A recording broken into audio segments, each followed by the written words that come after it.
Welcome back to Pharma skill. আমি হলাম Sangeeta, pharmacy career course তোমাদের সাথে। হেলথ প্রফেশনাল রেজিস্ট্রি মানে HPR এর যে স্টেপ বাই স্টেপ ডিটেলস নিয়ে আজকে আমি এই ভিডিও বানাতে চলেছি। প্রচুর কমেন্ট আমি রিসিভ করেছি যে কিভাবে করে হেলথ রেজিস্ট্রেশনের পোর্টাল রয়েছে বা যারা অলরেডি রেজিস্টার করে নিয়েছে তাদের কি আভা মানে ABHA-তে আবার নতুন করে রেজিস্ট্রেশন করতে হবে। সমস্ত কোয়েশ্চেনের ডিটেলস আজকে আমি ডিটেলসে আলোচনা করব। সমস্ত প্রশ্ন নিয়ে আজকে আমি আলোচনা করব। তোমাদের প্রতিটি কমেন্টসের যা যা আমি কোয়েশ্চেন পেয়েছিলাম সমস্ত কোয়েশ্চেনকে আজকে আমি এই ভিডিওতে ডিকোড করব। স্কিপ না করে টোটাল ভিডিওটি দেখো। চ্যানেলে যদি নতুন হও চ্যানেলটিকে অবশ্যই সাবস্ক্রাইব করে আর ভিডিওটিকে প্রচুর পরিমাণে লাইক করো অ্যান্ড শেয়ার করে দাও। আর যদি কোনো গভর্নমেন্ট ফার্মাসি রিলেটেড এক্সামের প্রিপারেশন করছো তাহলে অবশ্যই Pharma skill is the best solution, যেখানে তোমরা ডেইলি বেসিস MCQ এর সাথে সাথে তোমাদের রেকর্ডেড ক্লাস থাকবে। টোটাল ফার্মাসির ওপরে যে কোনো এক্সামিনেশনের জন্য যেটা দরকার, total base clearance, concept clearance on every subject, প্রতিটি কিছু তোমরা পেয়ে যাবে ফার্মা স্কিলের ডেসক্রিপশন বক্সে। আমার নাম্বার দেওয়া রয়েছে, সেখান থেকে তোমরা আমার সাথে যোগাযোগ করতে পারো, যেখানে আমি কোর্স রিলেটেড সমস্ত ডিটেলস তোমাদের সাথে শেয়ার করে দেবো। আমার ভিডিওর পাশে দেখো আমি এখানে স্ক্রিন শেয়ারিং করে দিয়েছি, যেখানে তোমরা ফার্স্টে চলে যাবে গুগলে, সেখানে digipharmatpci.gov.in এই ওয়েবসাইটটি যদি ওপেন করো তাহলে এখানে দেখতে পারবে তোমাদের দুটো অপশানস পেয়ে যাবে। একটা হচ্ছে সাইন ইন, আর নিচের দিকে স্ক্রল ডাউন করলে দেখতে পারবে ফার্মাসিস্ট রেজিস্ট্রেশন বলে রয়েছে, মানে রেজিস্টার নাও। এবার PRTS এর কিছু কিছু ইম্পর্টেন্ট রেজিস্ট্রেশনের ম্যান্ডেটারি ফিল্ড, যেগুলো স্টার ফিল্ড, সেগুলোকে অবশ্যই দেখো তোমাদের ফিল করতে হবে, যার মধ্যে ফুল নেম, আধার নম্বর করে তোমরা একটা পাসওয়ার্ড ক্রিয়েট করবে। তার সাথে সাথে এখানে তোমাদের মোবাইল নাম্বার, যেটা অবশ্যই আধারের সাথে লিঙ্ক করা আছে, সেই mobile number, official mail ID দেবে। এখানে দেখতে পারবে তোমরা রেজিস্ট্রেশনের ডিটেলস, রেজিস্ট্রেশনের ভ্যালিডিটি কী আছে, কোন কাউন্সিলের আন্ডারে রেজিস্ট্রেশন করা, এভরি ডিটেলস তোমাদের এখানে পুট করতে হবে। দেখো এখানে আমার যেহেতু অলরেডি রেজিস্ট্রেশন করা আছে, BHP এর অফিসিয়াল রেজিস্টার করা যে পাসওয়ার্ড রয়েছে আর আইডি রয়েছে, সেটাকে আমি যখন এখানে সেভ অপশান থেকে নিয়ে যাচ্ছি, এখানে দেখো অলরেডি তোমরা দেখতে পাচ্ছ আমি সকালে লগ ইন করেছিলাম তোমাদের বোঝানোর জন্য। এই স্ক্রিনটা আজকে আমি তোমাদের সাথে শেয়ার করে দিচ্ছি। এখান থেকে তোমরা আমার যে BHP নাম্বার রয়েছে সেটা, তার সাথে সাথে দেখো এখানে তোমরা যখন প্রোফাইল অপশনে ক্লিক করবে এভরি ডিটেলস তোমরা দেখতে পারবে, যেখানে আমি বলবো তোমরা তোমাদের এডুকেশনাল, পার্সোনাল অ্যান্ড প্রফেশনাল প্রতিটা ইনফরমেশান দেখো। নিচে দেখছো contact information, personal details, address as per KYC, communication address, language known, every details কিন্তু তোমরা দেখতে পারবে। এইবার চলে যাচ্ছে যারা অলরেডি রেজিস্টার করে নিয়েছে তারা চলে যাবে abdm.gov.in এই পোর্টালে গেলে এখান থেকে নো মোর অপশানে ক্লিক করবে।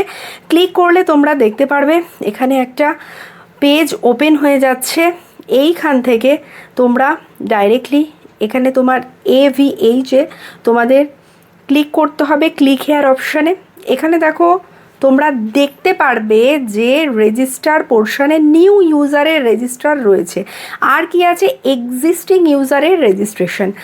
তোমরা যারা নিউ তারা নতুনটাতে ক্লিক করলে দেখবে নিউ ইউজার, সেখানে সমস্ত কিছু তোমাদের মোবাইলের সাথে লিঙ্ক করা, যে Aadhaar number, mobile number, mail ID দিয়ে আগের যে পাসওয়ার্ড ছিল সেই পাসওয়ার্ডটা এখানে পুট করতে হবে।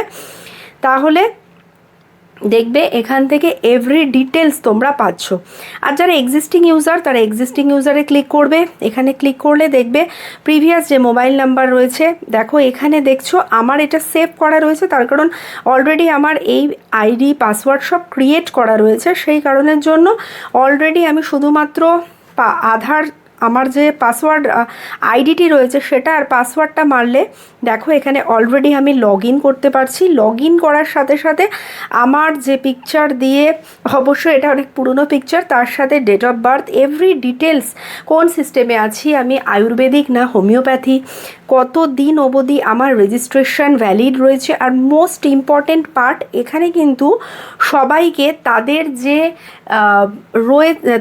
যে ওয়েস্ট বেঙ্গল ফার্মাসি কাউন্সিলের বা যে কোনো স্টেটের ফার্মাসি কাউন্সিল থেকে তাদের যে রেজিস্ট্রেশন রয়েছে সেটা তাদেরকে আপলোড করতে হবে।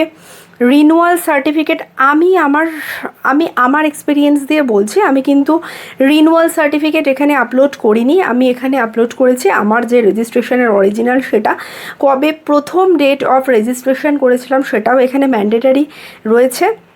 এখানে আমার যে স্ট্যাটাসটা রয়েছে অ্যাজ স্টেট পিসিআই এর মানে ওয়েস্ট বেঙ্গল ফার্মাসি কাউন্সিল থেকে এখনও অবধি দেখা যাচ্ছে যে আমার যে ভ্যারিফিকেশন সেটা যেহেতু পেন্ডিং রয়েছে, সেই কারণের জন্য এখনও অবধি যে অরিজিনাল কার্ড সেটা কিন্তু এখনও অবধি আসেনি, আমার ক্ষেত্রে আসেনি। এবার বাকিদেরকে কি হচ্ছে যে অরিজিনালি কার্ড তারা জেনারেট করতে পেরেছে কিনা, ডাউনলোড অপশন কিছু দিচ্ছে কিনা, অবশ্যই কমেন্ট সেকশনে তোমরা আমাকে জানাও।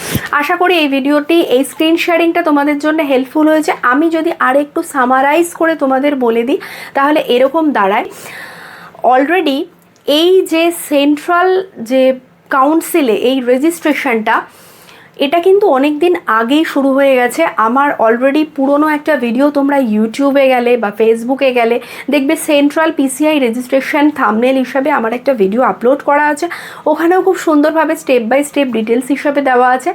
সো এটা অনেক দিন পুরনো একটা প্রসিডিওর, যারা করেনি তাদেরকে 17 তারিখ থেকে মানে 17 আগস্ট 2026 থেকে শুরু করে আপকামিং যে 15 ডেজ তার মধ্যে এই রেজিস্ট্রেশনটা কমপ্লিট করে নিতে হবে।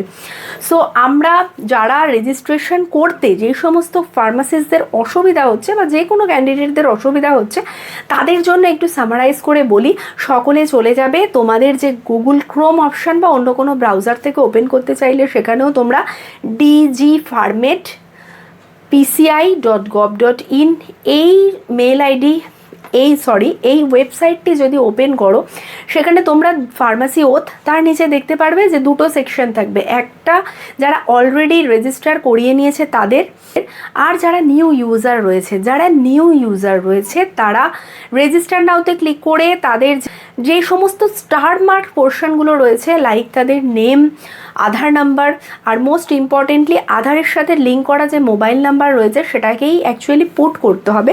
সেই মোবাইল নাম্বার অ্যাকচুয়ালি মোবাইলের মধ্যে ওটিপি ভ্যারিফিকেশন আসবে, এটা খুব ইম্পর্টেন্ট। তোমরা টেম্পোরারি বেসিসে একটা আইডি পাসওয়ার্ড পেয়ে যাবে, যেটাকে তোমাদের সেভ করে রাখতে হবে। তার সাথে ডিটেলস মানে কোন স্টেটের আন্ডারে তোমাদের সার্টিফিকেট রয়েছে, কতদিন অবধি ভ্যালিডেশন রয়েছে, তার রিনিউয়েবল কিনা, রিনিউয়েবল হলে 3 বছরের জন্য না 5 ইয়ার্সের জন্য না 10 ইয়ার্সের জন্য, এভরিথিং তোমাদের স্পেসিফাই করতে হবে। আর তার সাথে সাথে first day of registration mandatory. এই যে আইডি পাসওয়ার্ডটি জেনারেট হয়েছে এটা খুব ইম্পর্টেন্ট, এটা তোমাদের মনে রাখতে হবে, তার কারণ এরপরে তোমরা এখান থেকে বেরিয়ে গিয়ে যে রেজিস্টার নাও অপশান থেকে বেরিয়ে যাওয়ার পরে এবার তোমরা লগ ইন অপশানে ক্লিক করবে, দেখবে কতদূর অবধি তোমাদের কী কী ইনফরমেশান তোমরা অ্যাড করতে পেরেছো। এরপরে নতুন একটা ট্যাবে abdm.gov.in এই ওয়েবসাইটে তোমরা চলে যাবে। এইখানে গিয়ে তোমরা দেখবে আভা মানে আয়ুষ্মান ভারতের যে পোর্টাল সেটা কিন্তু অ্যাকচুয়ালি এখান থেকে ওপেন হয়ে যাবে। আমি এই বিষয়ে আরেকটু বলতে চাই যে WBHRB নর্মালি স্টেট লেভেলে যেই সমস্ত ফার্মাসিস্ট আছে অলরেডি সকলের HPR এন্ট্রি অলমোস্ট ডান। তাদের রেসপেক্টিভ যে অফিস আছে তারা কিন্তু এই HPR এন্ট্রি যে জেনারেট করা, তাদের পাসওয়ার্ড জেনারেট করা, এই কাজটা অলরেডি কমপ্লিট করে ফেলেছে। যেই সমস্ত ফার্মাসিস্টের এখনও কমপ্লিট হয়নি তারা অবশ্যই নিজেদের আভা পোর্টালে গিয়ে তাদের রেজিস্ট্রেশন করতে হবে, রেজিস্টার করতে হবে। এক্ষেত্রে তারা যখনই এই আইডি পাসওয়ার্ড দিয়ে লগ ইন করবে দেখবে তাদের যে আগের যে আইডি পাসওয়ার্ড ছিল সেটা দিয়ে লগ ইন করলে একটা নতুন পেজ খুলে যাবে। এই পেজটি ভীষণ ইম্পর্টেন্ট, এখানে তারা পার্সোনাল ডিটেলস লাইক তাদের place of birth, full name, parents name, then তাদের আধার কার্ডের যে ডিটেলস রয়েছে, আধার কার্ডের পিকচার PDF ফরম্যাটে দিতে হবে। দেন চলে আসছে এই প্রফেশনাল ডিটেলস, দেন তাদের চলে আসবে তাদের এডুকেশনাল ডিটেলসের মধ্যে স্কুলিংয়ের বোর্ড, ডিপ্লোমা বা ব্যাচেলার বা master degree and so on further degrees, তারা যেই বোর্ডের আন্ডারে নিয়েছে, কোন ইয়ারে পাস আউট, সমস্ত সার্টিফিকেট কিন্তু এখানে তাদের আপলোড করতে হবে। ডিপ্লোমা বা ব্যাচেলারের ক্যান্ডিডেটদের যে রেজিস্ট্রেশন রয়েছে সেই রেজিস্ট্রেশনটাকে অরিজিনালটা অবশ্যই আপলোড করতে হবে ছবি তুলে। এরপরে আসছি তাদের প্রফেশনাল ডিটেলস। এবার যে সমস্ত ক্যান্ডিডেট গভর্নমেন্ট সেক্টরে আছে তারা তাদের গভর্নমেন্টের যে প্লেস অফ পোস্টিং রয়েছে, কতদিন ধরে জব করছে, কি পোস্টে জব করছে, কি ধরনের জব করছে, এভরি ডিটেলস তারা শেয়ার করবে। যখন কোনো কেউ প্রাইভেট অর্গানাইজেশনে আছে তারা অবশ্যই যে ডেজিগনেশনে জয়েন করছে বা কাজ করছে কতদিন ধরে সেটা তাদেরকে পুট করতে হবে। মানে টোটাল একটা কেওয়াইসির যে ফরম্যাট রয়েছে সেটাকে ক্লিক করার পরে তারা তাদের একদম ফাইনালি যে একটা বক্স রয়েছে সেখানে টিক মার্ক করার পরে চলে যাবে সেটা হচ্ছে ডিজিটাল সিগনেচার। টোটালটা ডিজিটাল সিগনেচার কমপ্লিট হওয়ার পরে এগ্রি কন্ডিশনে ক্লিক করলেই কিন্তু তোমাদের রেজিস্ট্রেশন অলরেডি ডান হয়ে যাবে। তোমাদের যেটা করতে হবে সেটা হচ্ছে নিজেদের যে বিএইচপি নাম্বারের পরে দেখবে 2026 আসবে, তার কারণ যেই ইয়ারে যেই সমস্ত ছেলেমেয়ে এই রেজিস্ট্রেশন কমপ্লিট করেছে তাদের কিন্তু সেই নাম্বারটা থাকবে এখানে। সো এই আইডিটা আর পাসওয়ার্ডটা খুব মাইনিউটলি কোনো একটা জায়গায় লিখে রাখতে হবে, বা চাইলে তোমরা এটার একটা স্ক্রিনশট নিতে পারো, এটাকে প্রিন্ট আউট করে রাখতে পারো। আশা করি এই ভিডিওর মাধ্যমে স্টেপ বাই স্টেপ তোমাদের প্রতিটা রেজিস্ট্রেশনের ব্যাপারে যা যা কোয়ারিজ ছিল আমি এর আনসার করতে পেরেছি। যদি ভিডিওটিকে ভালো লাগে তাহলে লাইক করো, শেয়ার করো, আর চ্যানেলটিকে ওয়ান্স এগেন বলবো সাবস্ক্রাইব করে দাও।